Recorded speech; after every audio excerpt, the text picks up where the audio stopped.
people have died from the coronavirus in Washington state. Good evening, I'm Kelly Swoop. And I'm Jamie Costello. So that brings the total number of deaths to 6 in that state and right here in the U.S. Now, the number of people sick nationwide now stands at 91. This is all coming from the CDC. This Johns Hopkins map shows where they are all right here in this country.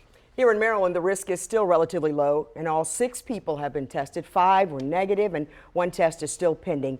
The Department of Health told WMAR2 News' Abby Isaacs that we won't know the results of that pending test yet for just a couple of days. All right, she also spoke with doctors to get a clear answer about when we should seek medical treatment and what you should do as preventative in the meantime. Abby, tell us all.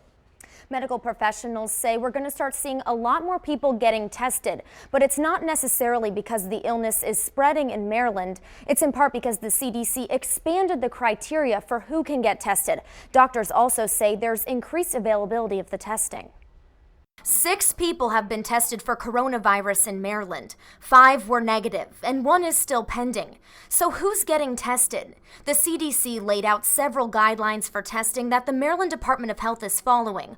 All include signs of the symptoms. Fever, cough, and shortness of breath are the main symptoms. The CDC says people with those symptoms, coupled with either recent travel to affected areas like China, Iran, Italy, and South Korea, or any person who has had close contact with a confirmed coronavirus patient should get tested. The last category of people don't need an identified source of exposure, but instead have severe symptoms requiring hospitalization, and they've also tested negative for the flu. Because Maryland doctors say it's much more likely that someone with these symptoms has the flu and not coronavirus. At this point, though, in this area, really influenza is the virus of concern here. 45 people have died from the flu in Maryland so far this season. The symptoms are similar, but the difference is there's a vaccine for the flu, not for coronavirus. As we know, there's not a treatment for this virus, so preventing it is the most important piece. And that prevention works for both viruses. It means less hand-to-hand contact and practicing good hand hygiene.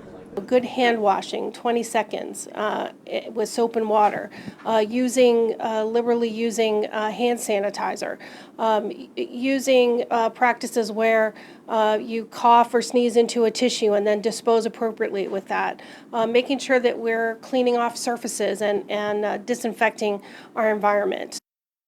Now, coming up at 6, we'll take you through some of the misconceptions surrounding the coronavirus, how people are trying to capitalize off of fear.